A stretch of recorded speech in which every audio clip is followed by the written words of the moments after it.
अस्सलाम वालेकुम। Recipe curries में आज बनने जा रहे हैं ज़िंगर बर्गर। फूड चेन जो इतनी महंगे बर्गर्स देती हैं उन पर अगर आप नहीं जा सकते तो घर में बनाएं, हाइजीनिक से भरपूर यानी साफ़ सुथरे खुद बनाएंगे खुद खाएंगे तो ज़्यादा मज़ा आएगा। तो अब आपने क्या करना है, आपने लेने विंग्स को मैंने सिरके से धोकर अच्छे से वॉश करके ड्राई कर लिया था। फिर उसके बाद मैंने इसको क्या किया, मैंने इसको शामिल किया एक बाउल में शामिल करना है मिसालों में सबसे पहले जो है आपने लेना है, आपने थोड़ा सा गार्लिक यानी आपने ले लेना है जिंजर गार्लिक का पाउडर 1 टीस्पून, जिंजर गार्लिक यानी हाफ टी स्पून लिया। उसके साथ दही शामिल किया मैंने इसके अंदर तकरीबन 2 टेबलस्पून भरकर। उसके बाद सफ़ेद मिर्ची का पाउडर जो है वो 1 टीस्पून और कुटी हुई लाल मिर्च हाफ टी स्पून। सारे मसाले जो है एंड में मैं डाल दूंगी, रेसिपी कार्ड में आप देख लीजिएगा, डिस्क्रिप्शन में भी मिल जाएंगे। उसके बाद आपने इसके अंदर थोड़ा सा ऑरिगानो डालना है। ऑरिगानो मैंने 1 टीस्पून, लाल मिर्च का पाउडर 1 टीस्पून, तमाम मसाले चले गए। साथ में आपने इसके अंदर नमक ऐड करना है तकरीबन हाफ़ टी स्पून के बाद नमक ऐड करने के साथ ही, नमक वैसे हस्बे ज़ायका इस्तेमाल कर लीजिएगा जितना आपको खाने पसंद हो। सिरका मैं इसके अंदर शामिल कर रही हूँ 1 टीस्पून के करीब, और इसके साथ ही इसके अंदर शामिल कर देना है सोया सॉस को शामिल करके अब आपने इसके अंदर तकरीबन 1.5 टीस्पून मैंने इसके अंदर शामिल किया है। उसके बाद आपने क्या करना है, इसके अंदर थोड़ा सा शामिल करना है चिली सॉस जो है 1 टीस्पून भरकर आपने इसके अंदर शामिल कर देना है।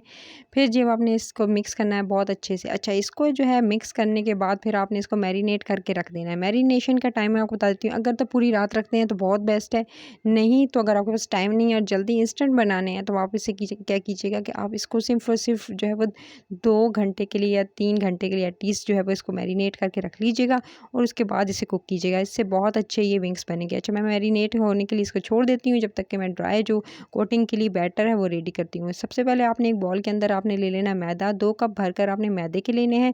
मेजरिंग कप के हिसाब से 500 ग्राम मैंने लिया है, ठीक है, आधा किलो करीब है ये तकरीबन। और उसके साथ मैंने आधा कप जो है वो इसके अंदर जो कॉर्नफ्लावर का इस्तेमाल किया है, कॉर्नफ्लावर ऐड कर दिया। उसके साथ ही आपने इसके अंदर, क्योंकि कुछ लोग कहते हैं कि कोटिंग बेस्ट नहीं होती, तो ये वाले इंग्रेडिएंट शामिल करेंगे तो कभी भी, और इतनी क्वांटिटी में आपने करना है। अच्छा, मैंने इसके अंदर जो थोड़ा सा जी बेकिंग सोडा ऐड किया है 1 टीस्पून, और इसके साथ ही आपने इसके अंदर शामिल करना है थोड़ा सा ऑरिगानो 1 टीस्पून, और साथ में जो है ब्लैक पेपर यानी कुटी हुई काली मिर्च जो है हाफ टी स्पून, और साथ में जो है आपने इसके अंदर जिंजर का या गार्लिक का पेस्ट जो है 1 टीस्पून शामिल करना है। कुटी हुई लाल मिर्च भी इसके अंदर 1 टीस्पून शामिल करना है। आपने इसके अंदर लाल मिर्च का पाउडर जो है वो 1 टीस्पून आप इसके अंदर शामिल कर दीजिएगा। मसाले आप इस नोट कर लीजिएगा, 1 टीस्पून इसके अंदर नमक जाएगा, और तमाम के तमाम मसालों के साथ आपने इसको अच्छे से मिक्स कर लेना। अच्छा, जिंजर गार्लिक का जो मैंने आपको बताया कि आप इसके अंदर फ्रेश पेस्ट तो नहीं डालेंगे लेकिन इसका पाउडर इस्तेमाल कीजिएगा।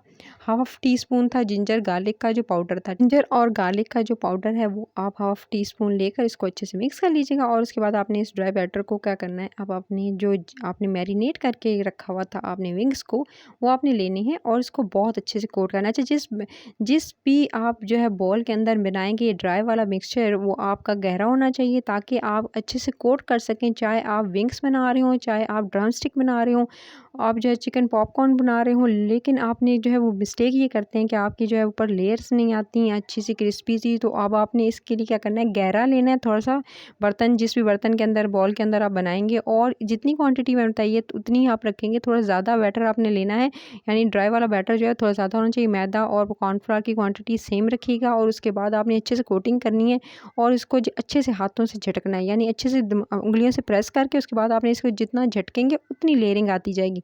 सारे के सारे विंग्स को मैं लगाकर उसके बाद अच्छे से इसको झटक कर मैं रखती जा रही हूँ एक प्लेट के अंदर।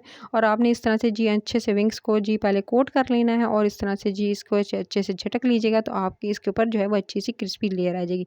तेल पहले से गर्म होना चाहिए, अच्छे से इसको जो है गर्म कर लीजिएगा। जब गर्म अच्छे से हो, हॉट ऑयल के अंदर आपने शामिल करना है, ठंडा नहीं होना चाहिए, ना ही दरमियानी जो वो टेम्परेचर का होना चाहिए। उसके बाद आपने गर्म ऑयल के अंदर शामिल कर दिया विंग्स को, और फिर जो आँच थोड़ी कर देंगे मीडियम, और इस पर आपने इसे कुक करना है। एक साइड हो जाए तो दूसरी तरफ टर्न करी। वैसे तो ये क्रिस्पी हो चुका है, थोड़ा सा और टाइम लगेगा इसको थोड़ा डार्कर कलर देने में ताकि अच्छे से अंदर तक कुक हो जाए। इसको टेम्परेचर जो है वो इतना होना चाहिए कि अगर पहले डाला तो गर्म होना चाहिए, और उसके बाद जो है थोड़ा हल्का कर दीजिएगा चूल्हे को, और ताकि अच्छे से कुक हो जाए। उसके बाद आपने इसको जी बटर पेपर पर निकालते जाना है, और इस तरह से आपने विंग्स सारे के सारे रेडी कर लेने हैं। अच्छा, इसमें जो सॉस जाएगी उसकी मैं आपको रेसिपी बता देती हूँ। आपने ले लेनी है मायोनीज़ मैंने आधा कप के करीब ली है। फिर आपने इसके अंदर ऐड कर देना है, आपने मायोनीज़ के साथ आपने थोड़ा सा था जी केचप। अच्छा, मैंने चिली गार्लिक वाला जो है वो केचप लिया है, आप सिंपल भी ले सकते हैं। इसके अंदर ऑलरेडी चिलीज़ हैं, इसलिए मैं ऐड नहीं कर रही हूँ। उसके बाद इसके अंदर थोड़ा-सा ऑरिगेनो डाल रही हूँ। ऑरिगेनो जो है 1 टीस्पून इसके अंदर शामिल कर देना, और साथ में आपने इसके अंदर थोड़ा-सा नमक जो है वो शामिल करना है, क्योंकि मैंने इसके अंदर ऑलरेडी नमक होता है। उसके बाद आपने इसको बहुत अच्छे से मिक्स करना है, और आपकी जो है वो ये सॉस रेडी हो जाएगी, जो कि आप लगाएँगे अपने बर्गर्स के ऊपर। तो आपने इस तरह से अच्छे से इसको बहुत अच्छे से मिक्स करना है। मिक्स करेंगे, अब आपने इसे अच्छे से मिक्स करके फिर इस सॉस को अब आप एक साइड पे कर लेंगे।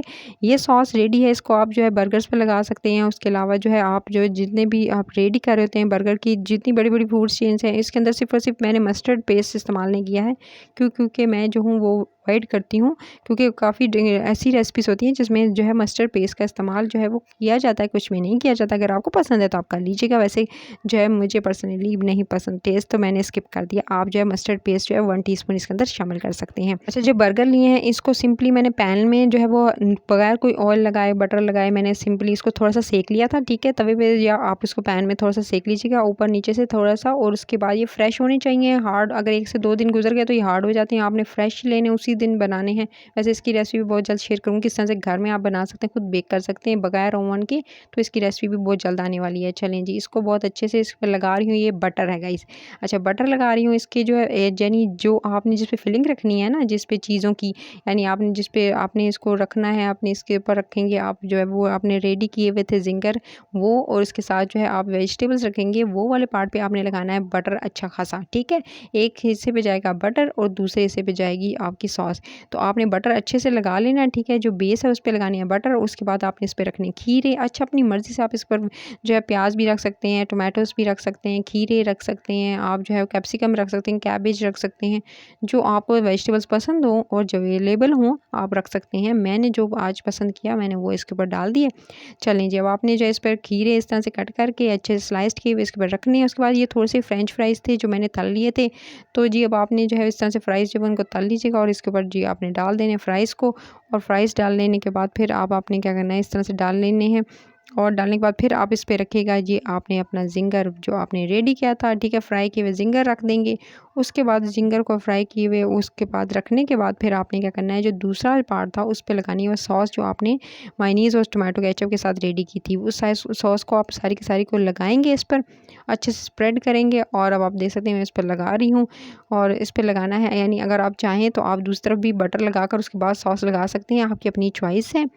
और लेकिन याद रखिएगा कि पहले आपने तवे पर या पैन पर अच्छे से इसको सेक लेना, आपके थोड़े से सॉफ्ट हो जाएंगे, नरम हो जाएंगे, और फ्रेश ही लीजिएगा, ताकि आपके जो अच्छे से फ्रेश हेल्दी से जो है बर्गर बने। उसके बाद आपने अच्छे से सॉस लगा ली, अच्छे से अप्लाई करने के बाद मज़ेदार से अगर आप चाहें तो इस पे भी थोड़ा सा जो है मैंने आपको बताया, इसके बाद सॉस जो है वो दूसरे पे भी लगा सकते हैं। और उसके बाद आपने क्या करना है, इसको जी अच्छे से वो आपकी डन हो गई, आपकी सॉस भी लग गई, तो अब आप इसको कवर कर दीजिएगा, और आपके मज़ेदार से ये बर्गर रेडी हैं, घर के रेडीमेड। तो अगर आपको पसंद आई है रेसिपी, तो रेसिपी के चैनल को सब्सक्राइब, वीडियो को लाइक शेयर ज़रूर करना है, इनको घर में ज़रूर ट्राई करना है। रेसिपी को आप वॉच मी लेटर पे ज़रूर लगा लिया करें। चलें जी, रेसिपी अब रेडी है, अब इसको एंजॉय कीजिएगा और फीडबैक ज़रूर दीजिएगा। अपना ख्याल रखिएगा। Till then next video, take care.